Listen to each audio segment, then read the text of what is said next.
കൂട്ടുകാരെ, ഇന്ന് ഞാൻ ഒരു മുട്ടയുടെ റെസിപ്പിയാണ്, മത്തിയുടെ മുട്ട വെച്ചുള്ള ഒരു റെസിപ്പിയാണ് നിങ്ങളെ കാണിക്കുന്നത്. ഈ മത്തി 1 കിലോ മത്തിയുടെ മുട്ടയാണ്. ഇപ്പം മത്തിയുടെ മുട്ടയൊക്കെ ധാരാളമായിട്ട് ഉള്ള സമയമാണ്. ഇത് എൻ്റെ അച്ഛൻ്റെ അമ്മ പണ്ട് കാലത്ത് വട്ടയിലയിൽ വെച്ച് ഉണ്ടാക്കി തന്ന ഒരു റെസിപ്പി എൻ്റെ ഓർമ്മയിൽ വന്നതാണ്. അതാണ് ഞാൻ ഇന്ന് നിങ്ങളെ പരിചയപ്പെടുത്തുന്നത്. ഈ വട്ടയിലയ്ക്ക് ഭയങ്കര ഗുണങ്ങൾ ഉള്ളതായിട്ട് പണ്ട് കാലത്തുള്ള ആളുകൾക്കറിയാമായിരുന്നു.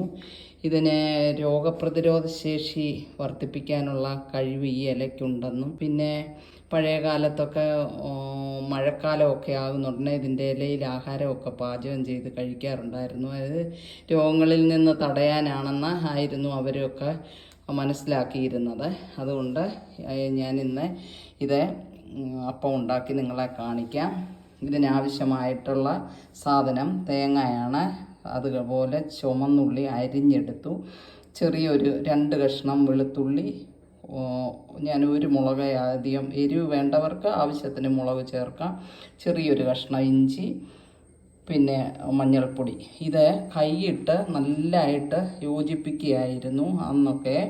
ഞാൻ ഇന്ന് അതുപോലെയാണ് ചെയ്യുന്നത്. കുറച്ച് വെളിച്ചെണ്ണ കൂടി ചേർത്താണ് നമ്മളത് തിരുമ്മി യോജിപ്പിക്കുന്നത്. അതുപോലെ ഈ മുട്ടയും കൈയിട്ട് അവർ അതിൻ്റെ കൂട്ടത്തിൽ ഞെരടുകയായിരുന്നു. ഇന്ന് ഞാനിത് മിക്സിയിലടിച്ചാണ് ചെയ്യുന്നത്. അപ്പോൾ ഇത് ഞാൻ നിങ്ങളെ ഉണ്ടാക്കി കാണിക്കാം. ഇതെല്ലാം യോജിപ്പിച്ച് നല്ല രീതിയിൽ അവർ ചെയ്യുന്നത് നമുക്ക് കണ്ട് അതിന് ഭയങ്കര രുചിയാണ്. കഴിയുന്ന സമയത്ത് മത്തിയുടെ മുട്ട ഈ ഓഗസ്റ്റ്, ജൂൺ, ജൂലൈ, ഓഗസ്റ്റ് മാസങ്ങളിലാണ് മത്തിക്ക് മുട്ടയൊക്കെ ഉള്ളത്. ആ സമയങ്ങളിലൊക്കെ ഇങ്ങനെയൊക്കെ ചെയ്ത് നല്ല രീതിയിൽ കുഞ്ഞു കുട്ടികൾക്കൊക്കെ ഇഷ്ടപ്പെടും. ഇങ്ങനെ ചെയ്യാൻ എല്ലാവരും ശ്രദ്ധിക്കണം. ഇലയിൽ കുറച്ച് എണ്ണ തടവിയതിന് ശേഷം ആണ് ഞാൻ ഇത് മിക്സിയിൽ ഞാനൊന്ന് ഗ്രൈൻഡ് ചെയ്തെടുത്തതാണ്. എന്നിട്ട് അതിൽ ഒഴിച്ച ഭാഗമാണ് ഈ കാണുന്നത്. ഇനി അടുത്ത ഒരു ഇലയൂടെ എടുത്ത് അതിലും എണ്ണ തടവിയതിന് ശേഷം നമ്മൾ ഇങ്ങനെ അതിൻ്റെ പുറത്ത് ഇങ്ങനെ മൂടി വയ്ക്കുക. എന്നിട്ട് ഇത് ചട്ടിയിലാണ് അവർ ഉണ്ടാക്കുന്നത്. ചട്ടിയിൽ ചെറുതായിട്ട് എണ്ണ പുരട്ടി, ചട്ടിയിൽ പിടിക്കാതിരിക്കാൻ ചെറിയ തീയിൽ പണ്ടുള്ളവർ ചെറിയ കനലൊക്കെ ഇട്ടതിന് ശേഷം അതിൽ അടുപ്പിൽ വെച്ച് ആ കനലിൻ്റെ പുറത്ത് ചട്ടി വെച്ചതിന് ശേഷം അങ്ങനെയാണ് ഇത് ഉണ്ടാക്കുന്നത്. ഭയങ്കര രുചിയിലാണ് ഇത് കിട്ടുന്നത്. നമ്മൾ വേറെ എങ്ങനെ ചെയ്താലും ഇത്രയും രുചിയായിട്ട് നമുക്ക് കിട്ടത്തില്ല. അപ്പോൾ നമുക്ക് നോക്കാം നല്ല രുചിയിൽ കിട്ടുമോ ഇല്ലയോ എന്ന്. ചട്ടിയിൽ തന്നെ വെച്ചു. തീ ചെറിയ സിമ്മിലിടണം, കൂട്ടി വെക്കാൻ പാടില്ല.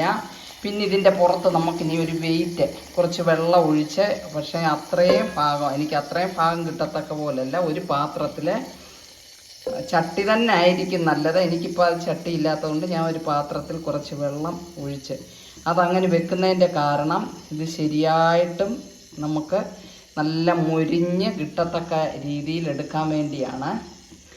എല്ലാം പണ്ടുള്ളവർ ചെയ്യുന്നത് ഭയങ്കര, എല്ലാം നല്ല അറിവും കാര്യങ്ങളും ഒക്കെ ആയിട്ട്. ഈ ഇലയുടെ ഗുണമെന്ന് പറഞ്ഞു കഴിഞ്ഞാൽ ഒരുപാട് ഗുണങ്ങളുള്ള ഒരു ഇലയാണ്. അതുകൊണ്ടാണ് വാഴയിലയൊക്കെ ഉണ്ടായിരുന്ന സമയത്ത് പോലും അതിലൊന്നും ചെയ്യാതെ ഈ വട്ടയിലയിൽ തന്നെ ഇവരിത് ചെയ്യാൻ നോക്കിയത്.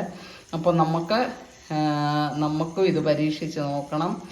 അങ്ങനെ എല്ലാവരും ചെയ്ത് നോക്കാൻ വേണ്ടി ഞാൻ ഇന്ന് നിങ്ങളെ ഇതൊക്കെ കാണിച്ചതാണ്. ഇനി ഇതിൻ്റെ അടുത്ത ഭാഗം ഞാൻ ഇത് വെന്ത് കഴിയുമ്പോൾ കാണിക്കാം. കണ്ടോ, നമുക്ക് ഒരു വശം വെന്ത് കിട്ടി. അത് വെയിറ്റ് വെച്ച് ചെറിയ തീയിലാണ് ഞാൻ ഇട്ടത്.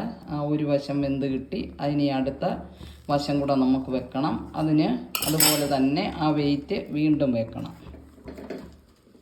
എന്നിട്ട് ചെറിയ സിമ്മിലിട്ട് ഒരു 10-15 മിനിറ്റിന് ശേഷമേ എടുക്കാവൂ. മുട്ടയപ്പം ഏകദേശം റെഡിയായി.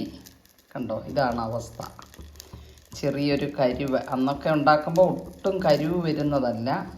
ഒരു തീക്കനലിലൊക്കെ വെച്ച് ചെറിയ തീയിൽ, നമ്മളിത് ചെറിയ സിമ്മിലിട്ടിട്ട് പോലും ചെറിയൊരു കരിവ് വന്നു. ഓക്കെ, അതുകൊണ്ട് നല്ല ഒരു റെസിപ്പിയാണ്.